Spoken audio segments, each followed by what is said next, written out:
السلام علیکم ورحمۃ اللہ وبرکاتہ۔ الحمدللہ حمدا کثیرا طیبا مبارکا فیہ، واشہد ان لا الہ الا اللہ وحدہ لا شریک لہ، واشہد ان محمدا عبدہ ورسولہ۔ اما بعد، اللہ تعالی کی حمد و ثنا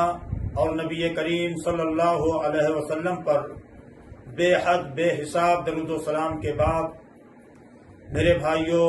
بزرگوں، عزیز دوستوں، رمضان المبارک کا یہ مبارک مہینہ اپنے تمام تر فیوز و برکات اور جلوہ سامانیوں کے ساتھ اب ہم سے بہت جلد رخصت ہونے والا ہے۔ یہ رمضان المبارک کے آخری ایام ہیں۔ اللہ سے دعا ہے کہ اللہ ہم تمام اہل توحید کے قیام و سیام اور اعمال صالحہ کو صرف قبول بخشے اور ہماری سیئات کی مغفرت فرمائے۔ آج کی گفتگو کا موضوع اور عنوان ہے صدقات الفطر کے احکام۔ بنیادی بات اور سب سے پہلی بات کہ صدقۃ الفطر یا زکاة الفطر یہ وہ زکوٰۃ ہے جو رمضان کے آخری دن غروب آفتاب سے لے کر صلاۃ عید کی ادائیگی تک کے دوران میں ادا کی جاتی ہے۔ اس کا حکم یہ ہے کہ یہ صدقۃ الفطر ہر مسلمان پر واجب اور فرض ہے، جیسا کہ عبداللہ بن عمر رضی اللہ تعالی عنہما کی حدیث سے ثابت ہے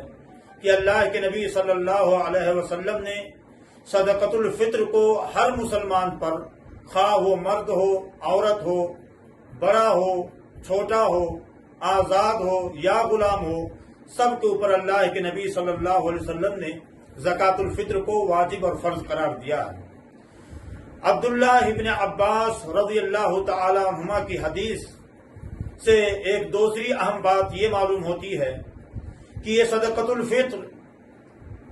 اللہ کے رسول صلی اللہ علیہ وسلم نے بیان فرمایا کہ یہ روزے دار کے عام گناہوں اور چھوٹی موٹی کوتاہیوں کے لیے کفارہ ہے، اور اسی طریقے سے یہ مساکین، فقراء اور محتاجگان کے لیے ایک خوراک اور غذا کی حیثیت رکھتی ہے، اور اسی کو زکاة الفطر کی حکمت اور اس کی مقصدیت سے تعبیر کیا جاتا ہے۔ تیسری اہم بات کہ زکاة الفطر کن چیزوں سے ادا کی جائے۔ ابو سعید الخدری رضی اللہ تعالی عنہ کی حدیث جو صحیح البخاری اور صحیح مسلم کے اندر ہے،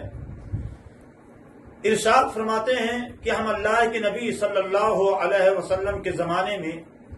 زکاة الفطر ادا کیا کرتے تھے صاع من طعام، اپنے روزمرہ کی زندگی میں استعمال ہونے والے اناج اور غلے سے۔ اس کی مقدار کیا ہوتی تھی؟ فرماتے ہیں کہ صاعا من طعام، یعنی حجازی سا کی مقدار، اور یہ حجازی سا آج کے اس دور میں مختلف اہل علم نے وزن کے اعتبار سے مختلف اندازہ اور مختلف مقدار اس کی متعین کی ہے، لیکن صحیح اور درست ترین بات یہ ہے کہ 3 کلو کی مقدار اناج، غلہ یا جو بھی خوراک ہم جس ملک میں، جس علاقے میں رہتے ہیں، اس میں سے ہم زکاة الفطر کے طور پر غربا، مساکین، فقراء اور محتاجگان کے لیے نکالیں گے۔ زکاة الفطر کے تعلق سے ایک اہم بات یہ کہ اس کا جائز وقت کیا ہے اور اس کے نکالنے کا افضل وقت کیا ہے۔ تو جائز وقت کے تعلق سے عبداللہ بن عمر رضی اللہ تعالی عنہما کی حدیث میں اس بات کا ذکر ملتا ہے کہ بعض صحابہ کرام رضی اللہ تعالی عنہم اجمعین عید الفطر کی نماز ادا کرنے سے 2 دن 3 دن پہلے بھی زکاة الفطر کو ادا کیا کرتے تھے، اور یہ جائز وقت ہے لیکن اس کا افضل وقت یہ ہے کہ شوال کا چاند نظر آ جانے کے بعد سے لے کر کے نماز عید کی ادائیگی تک آپ اس کو نکالیں گے، اور اگر اس وقت میں کسی مسلمان بندے نے زکوٰۃ ادا کر دی تو اللہ کے رسول صلی اللہ علیہ وسلم کی حدیث کی روشنی میں یہ زکوٰۃ الفطر ادا ہو جائے گی۔ اللہ کے نبی صلی اللہ علیہ وسلم نے فرمایا فَهِيَ صَدَقَةٌ مَقْبُولَةٌ، لیکن اگر کسی نے نماز کی ادائیگی کے بعد نکالی تو اللہ کے رسول صلی اللہ علیہ وسلم فرماتے ہیں فَهِيَ صَدَقَةٌ مِنَ الصَّدَقَاتِ، تو یہ ایک عام صدقہ ہے۔ ایک اہم اور آخری بات، کیا زکوٰۃ الفطر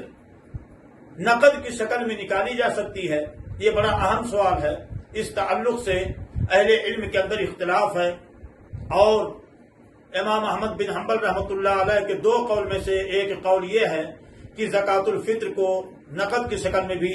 نکالا جا سکتا ہے، اور اسی طریقے سے عمر بن عبدالعزیز رحمہ اللہ کے عمل سے بھی لوگوں نے اس کا اس کے لیے وجہ جواز پکڑا ہے، اور فقہ حنفی کے اندر بھی اس کی اجازت دی گئی ہے۔ لیکن صحیح تر بات اور افضل بات یہ ہے کہ زکوٰۃ الفطر غلے اور اناج سے نکالی جائے، حد درجہ مجبوری اور نہایت ہی اضطراری کیفیت میں زکوٰۃ الفطر کو نقد کی شکل میں اگر کوئی نکالتا ہے تو انشاءاللہ اس کی یہ زکوٰۃ مقبول ہوگی، لیکن احتیاطی پہلو یہ ہے کہ زکوٰۃ الفطر کو اناج اور غلے سے نکالا جائے۔ اللہ سے دعا ہے اللہ ہم سب کے اعمال صالحہ اور کارہائے خیر کو قبول فرمائے۔ وآخر دعوانا ان الحمد للہ رب العالمین۔